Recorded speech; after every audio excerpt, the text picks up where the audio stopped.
একটা মিষ্টি শীতের ভোরবেলা হাতে একটু সময় বার করে চলে এলাম কলকাতার বুকে অবস্থিত এই মন্দিরটিতে। মন্দিরটির চারপাশে আছে ফুলের বাগান, ফাউন্টেন, ছোট্ট জলাশয়। আর মন্দিরের কারুকার্য অপূর্ব সুন্দর শ্বেতপাথর রঙিন কাঁচ দিয়ে তৈরি। এখন তোমরাই কমেন্ট করে জানাও কোথায় এটা।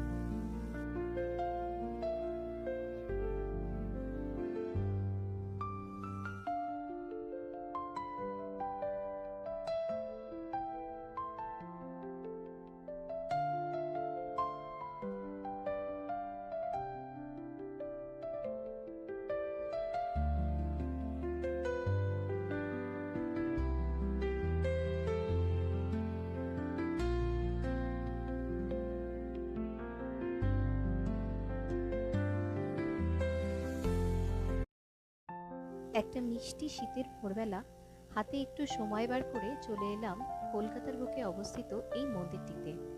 মন্দিরটির চারপাশে আছে ফুলের বাগান, ফাউন্টেন, ছোট্ট জলাশয়। আর মন্দিরের কারুকার্য অপূর্ব সুন্দর শ্বেতপাথর রঙিন কাঁচ দিয়ে তৈরি। এখন তোমরাই কমেন্ট করে জানাও কোথায় এটা।